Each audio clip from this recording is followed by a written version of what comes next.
네. 자, 먼저 센트럴 모텍, LS 네트워크스, 뉴보텍입니다. 센트럴 모텍과 LS 네트워크스는 가격 제한폭까지 올랐고요. 뉴보텍은 조금씩 좀 하락폭을 확대하고 있습니다.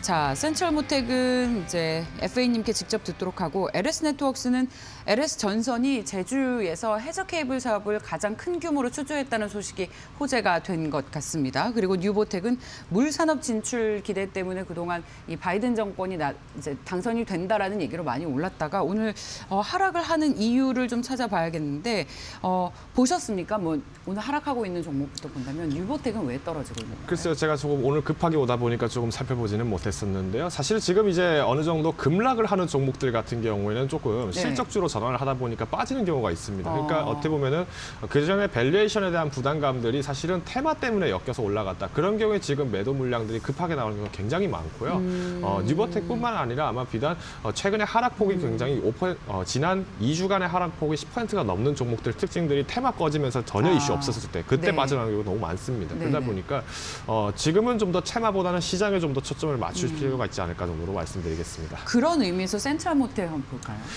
지금 오늘장에서 센트럴 모텍이 이제 상한가까지 지금 가 있는 상태인데 거의 네. 잔폭까지 가 있는 상태인데 네. 사실 이제 뚜렷한 이슈가 있다라기보다는 최근에 한온이라든가 만도라든가 이런 대표적인 자동차 부품주들에 대한 강세가 지금 나타나고 있습니다. 특히 센트럴 모텍 같은 게 현가 장치, 그러니까 우리가 자동차에 있어서 이제 자동차를 지탱하는 우리가 뭐 컨트롤암이라든가 아니면은 이런 제품들을 만드는 회사인데요. 이제 중요한 거는 이제 센트럴 모텍이 실제로 테슬라에 대한 어떤 매출의 독점적인 어떤 위치를 갖고 있습니다. 바로 알루미늄 이제 컨트롤암입니다. 즉 우리가 자동차의 무게가 많아지면 어쩔 수 없이 그만큼 자동차 연비가 많이 소모가 될 수밖에 없습니다. 네. 왜? 같은 무게를 드는 게 아니라 더 무거운 걸 몇 배로 들고 가야 되기 때문에 연비 효율에 대한 문제가 발생을 하고요. 특히 전기차 같은 경우는 배터리로 또 작용이 되기 때문에 여기서 문제가 굉장히 커질 수 있다는 거죠. 소모율이 너무 급격하게 올라간다는 겁니다. 그러면 현재 우리가 전기차라는 이슈를 봤을 때는 사실 대부분들이 어떤 전기, 즉 EV, 배터리 관련이나 아니면은 전기 배선 관련된 부분에서 얘기들이 많이 나왔었고 충전소 얘기들이 많이 나왔었는데 왜 유독 지금 이런 부품주들이 올라가냐를 말씀드리냐면은 결국은 어느 정도 배터리에 대한 어떤 가시점이나 평가점들을 그래도 나름대로 잘 평가가 적절히 되고 있는 반면에 자동차가 그러면 실제로 우리가 이 전기차 혹은 수소차라는 것을 샀을 때 연비를 좁힐 수 있는 게 어디가 있느냐라는 거죠. 그러면 예를 들면 우리가 뭐 가령 에어컨을 튼다라든가 아니면은 우리가 하다못해 뭐 문을 열 때 쓰는 작은 스위치라든가 아니면 라디오 시스템이라든가 아니면 계기판 이런 것들까지 하나하나 따져봤을 때 전력 소모 좁힐 수 있는 대로 다 좁혀보자라는 게 지금 현재 상황이고요. 네. 그러면 결국은 차를 가볍게 만드는 게 제일 효과적입니다.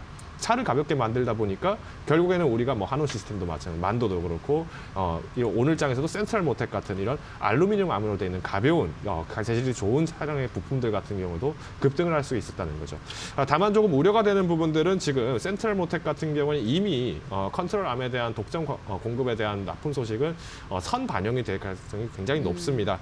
지난 2019년 12월 24일을 기점으로 해서 급등을 했던 원인 중 한 가지도 사실은 이 센트럴 모텍이 테슬라에 향해서 이런 어떤 컨트롤암에 대한 매출 부분들을 잘 잡고 있고 여기에 더불어서 시장성들이 긍정적일 것이다라는 기대감들이 선반영됐기 때문에 최근 들어서의 주가 회복이 어려웠던 겁니다. 그래서 우선은 센트럴 모텍 같은 종목들을 살펴보실 때 유독 급등세가 너무 컸었다. 그렇다면 우선 수급의 확인을 한번 해보시고 네. 외국인 수급이 적었다라면 조금 유의해서 진입하시는 것을 권고드리도록 하겠습니다. 사실 센트럴 모텍 오늘 오르는 건 오늘 밤에 테슬라 S&P 500 편입 기대감 때문에 일종의 테마 형성이 되고 있는 거죠.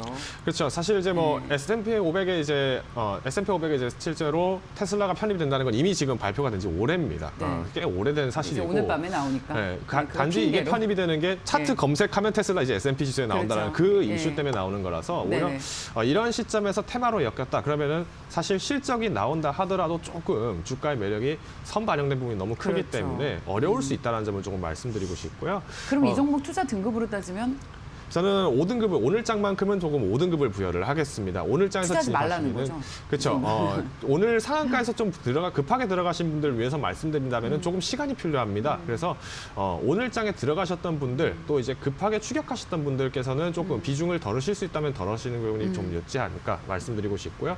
1차적인 목표 가격은 3만 원입니다. 우리가 지금 연말까지의 지금 시간이 2주 정도 남았기 때문에 조정 장세에 조금 유의하시자는 의미로 경고의 의미에서 조금 낮게 평가를 드렸으니까요. 있잖아요. 조금 더 침착함을 가지시고 내년까지의 성장세를 기대해 보시는 것을 권고드리겠습니다. 네. 오늘 중요한 말씀 중에 테마가 슬슬 꺼지고 있다. 이제 실적 종목으로 관심을 집중하자라는 포인트 여러분들 유념하시기 바랍니다.